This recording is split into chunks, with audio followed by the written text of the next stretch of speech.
What has happened, everybody? James Hancock here. Just got out of seeing the giant bucket of steaming pig vomit known as Venom: The Last Dance, and I'm ready to share a few thoughts. And I'm well aware of the fact that this franchise or this character is more or less review-proof. Nothing I say is going to change anybody's mind as to whether or not they want to see the movie. However, if, like me, you think Venom: The Last Dance is so bad that it would be fully justifiable to, I don't know, have an act of Congress that bans Hollywood from making any movies for the next 10 years, well, this is going to be the review for you because I'm going to be talking some serious shit because I finally found, after searching long and hard, the worst film of 2024. And this year's had some doozies. We had the remake of The Crow, unwatchable. We had Madame Web, which is a goddamn modern art masterpiece compared to Venom: The Last Dance, but Madame Web sucked pretty bad as well. We had the director's cut of Rebel Moon, which is just, I'm going to run out of adjectives and insults pretty quickly. Maybe we should just stay focused on Venom: The Last Dance, where it's almost like Sony is deliberately and willfully trying to destroy the superhero genre single-handedly. And I know people are going to say, well, what about Spider-Man Across the Spider-Verse and so on and so forth. Well, let me amend my statement. With their movies within the so-called Spider-Verse that do not feature Spider-Man, it feels like they're systematically and just single-mindedly trying to not only to destroy the superhero genre, but just destroy the movie business, period. Because when people ask themselves, how come nobody's going to the theater anymore? How come superhero movies don't sell tickets the way they used to? It's because of giant piles of dog shit like Venom: The Last Dance. Look no further. And what is most stupefying or most unfathomable about this whole cinematic exercise is that $120 million was given to a first-time director, Kelly Marcel, to make this, the cinematic equivalent of if you were to ask yourself, what would happen if you were to give somebody an acid enema and we wanted to record the results of whatever comes out of their asshole, it would resemble something very close or very similar to Venom: The Last Dance. And Kelly Marcel's been working as a screenwriter for a long time. She also worked on Venom: There Be Carnage, which is almost as bad as Venom: The Last Dance. But I was just in awe of how bad this movie was. But I should acknowledge, this is going to be largely a negative response to the movie. There were one or two people in my theater that were cackling with glee at every stupid joke, every stupid one-liner, every sing-along or dance number or whatever the case might be. There is an audience for Venom: The Last Dance. I don't know who they are. I don't know these people in real life, but they are out there.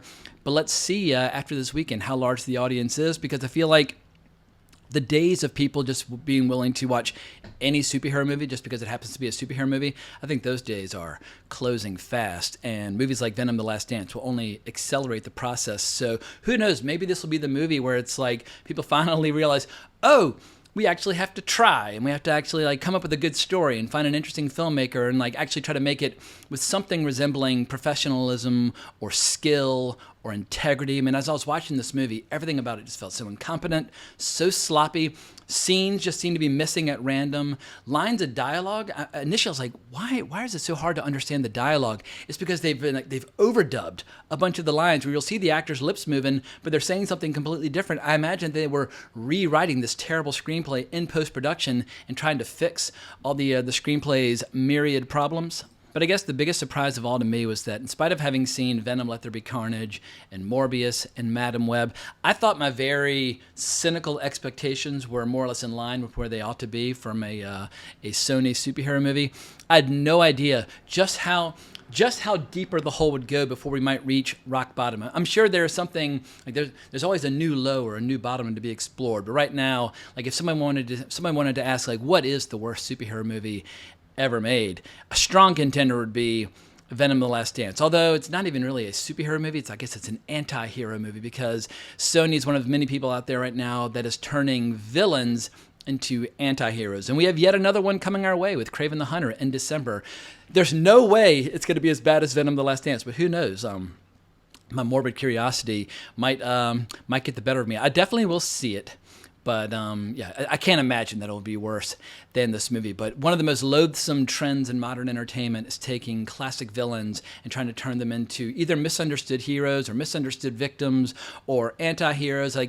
The character of Venom should never be hanging out with children who, with tears in their eyes, are begging Venom to save them. Venom should be ripping out their fucking spinal cord if they stand between him and killing Spider-Man. But of course, spoiler alert, this is the last appearance of Venom. I'm sure they'll find a way to backdoor a spin-off movie with this stupid little twist from the end of this flick. But we are never going to see Venom versus Spider-Man in this franchise. I mean, obviously we saw it in Spider-Man 3 by Sam Raimi, but the whole point of Venom, from his inception up through his best story arcs in the comics, was always that he was the perfect opposite number to Spider-Man, like the same way Joker is to Batman or Lex Luthor is to Superman. Like every superhero needs to have like a rogues gallery of Hall of Fame villains, and Venom in the late 80s was that guy. And as I often say, if you were to compare all the rogues galleries of all the various characters out there, like who has the best rogues gallery, I always say Batman does.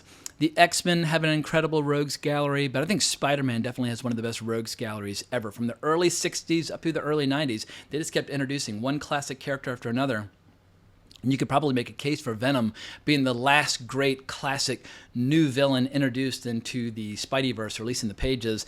And it's making me very nostalgic for a period from the late 80s and early 90s, which is captured here in this trade paperback. And this trade paperback, which I bought when I was like 14, collects Amazing Spider-Man 298, 299, and 300, as well as 315, 316, and 317.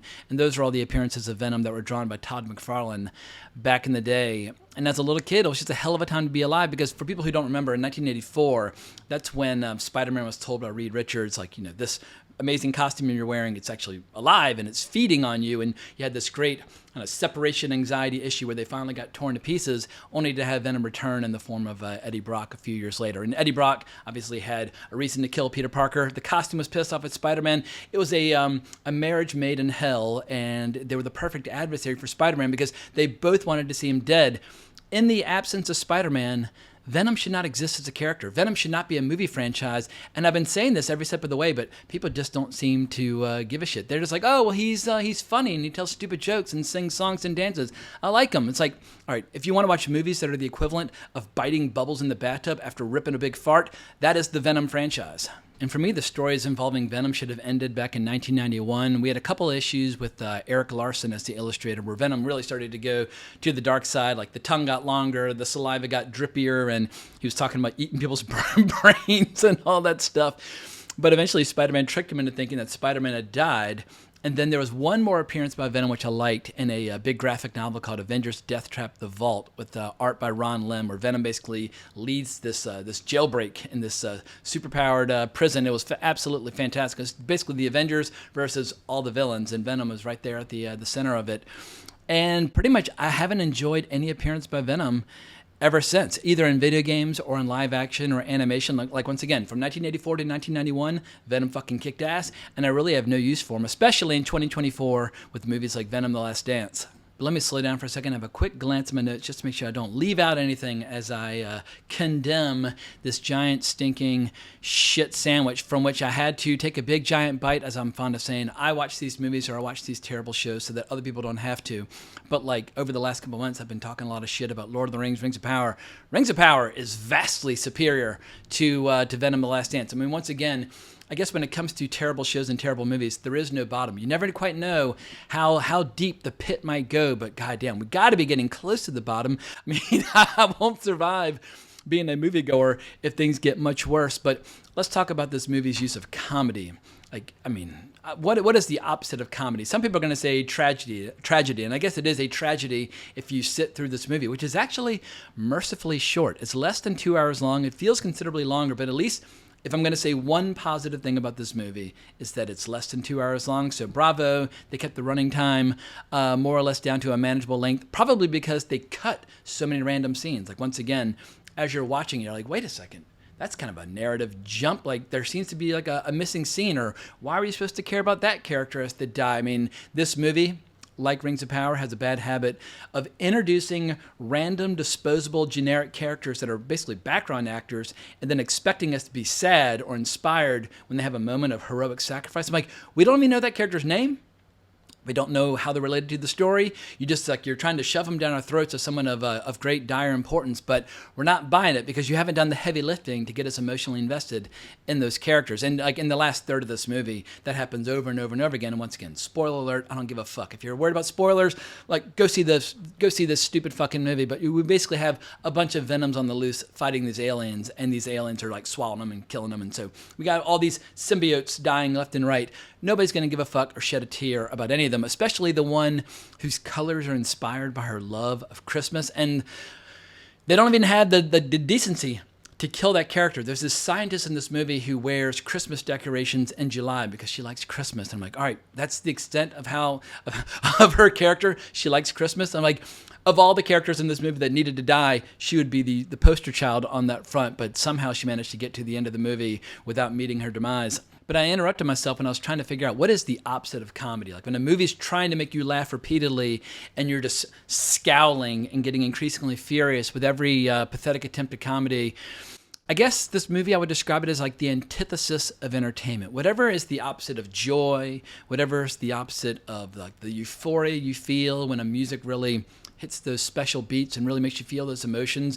Venom: The Last Dance will be the new example of everything wrong with the modern Hollywood, everything wrong with modern day entertainment, where it's like an entire franchise killer, it's an industry killer, it's a joy killer. It just sucks all the joy out of the human experience. And if one of the alien races featured in this movie were to show up tomorrow and say, you know what, the entire human race has to go, and the reason we're exterminating you as a species is because we saw Venom: The Last Dance. Like, you know what, we've earned it. Give us your best shot, because maybe it's time for the human experiment on planet Earth to draw to a close. If all of our cultural impulses and like all of the fruits of our civilization lead to a piece of shit like Venom: The Last Dance. And this movie does a weird thing where it's hard for me to think of another example of it, where the stakes feel incredibly low while at the same time they're trying to make the stakes feel incredibly high all at once. Because you basically have two rival storylines that eventually collide at the climax. We've got Venom, on the run, who's being pursued by a big giant monster, as well as soldiers and cops and that sort of thing. But it's just him going from one stupid adventure after another, like, riding a horsey in the desert and all that stupid bullshit that we'd already seen in the trailer. But we also have this extinction level event that's coming where basically he's the equivalent of Arthas from Warcraft 3, aka World of Warcraft. He's one of the big antagonists from Blizzard Entertainment. And I guarantee you the writer and director of this movie played a lot of World of Warcraft back in the early 2000s, because from his throne to his look with the long hair and his sword, it's like, oh, you loved Wrath of the Lich King. I get it, because that was a really cool expansion for World of Warcraft. But she basically took that character and dropped him down into this, and they give this clumsy explanation that this thing called the Codex is inside Venom, and only when Venom is in like full costume mode can the Codex be seen. But if they get this Codex back, then they can basically take over the universe, etc., and so forth. So it's like, the stakes could not be more dire, and yet you have Venom like indulging in sing-alongs in a van with a bunch of hippies that are obsessed with aliens, singing Space Oddity by David Bowie. And that would have been bad enough, but then I guess like the ultimate sin that this movie commits is that after spending like the first hour explaining why Venom can never like go full power, because then immediately the aliens will be able to see him and they'll zero in and they'll kill him, etc., and so forth. And yet, because he feels like dancing, he just decides, well, I can just like throw caution to the winds for a few moments because I want to dance to ABBA with the girl who runs the convenience store, I think in the first Venom.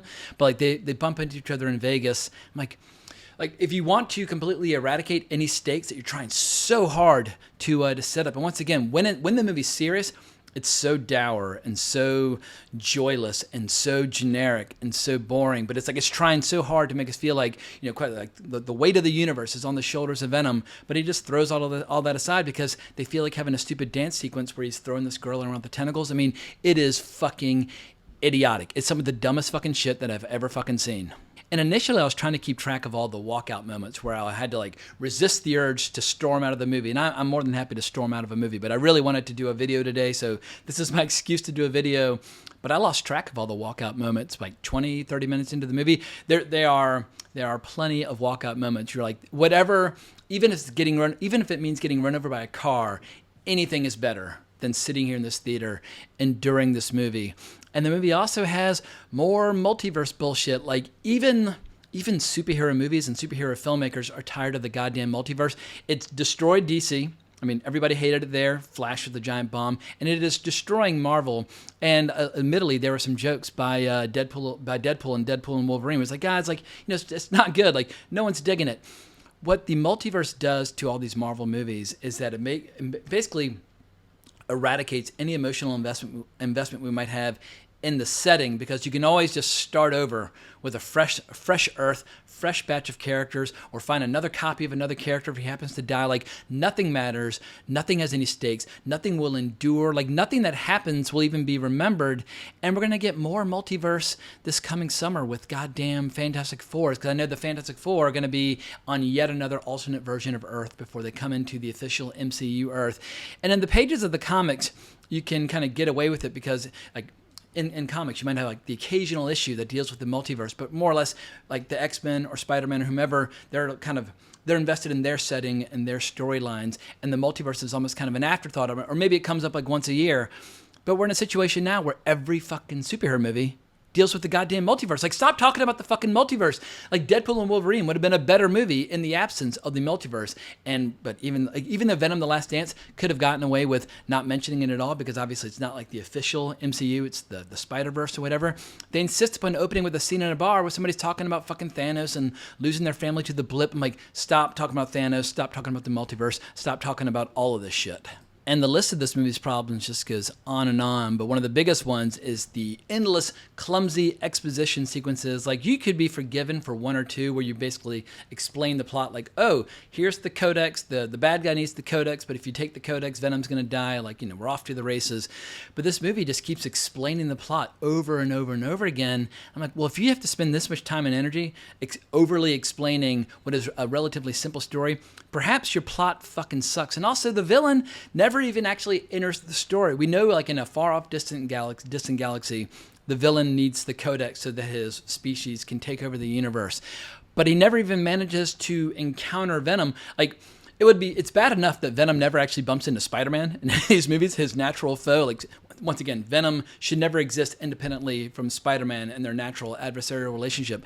But they don't even have the goddamn courtesy to let the villain in this movie interact with fucking Venom. Then it's like, all right, well, then maybe you should have just made the big rampaging monster the main villain. But anyway, this movie's problems, there's so many, and it's so crippled by so many problems at the same time. It's hard to even start analyzing one without wanting to zigzag right into another, like all the stale needle drops. Like, if I were to ask any of you out there and say, like, name the top 5 overused songs over the last 20 years that should be retired and not used in movies anymore, I guarantee you 3 or 4 of them are in this movie, because anytime like the script and the characters are not sufficient to engage our interest and get us to the next scene, they just drop one of the most predictable, obvious songs you can possibly think of to get us to the next scene. That's probably where a huge chunk of this $120 million budget went to, just to get the rights to these goddamn songs. I would be ashamed of being an artist who had written any of these songs, allowing them to be used in a movie such as Venom: The Last Dance. But I think I'm just about ready to wrap up this video.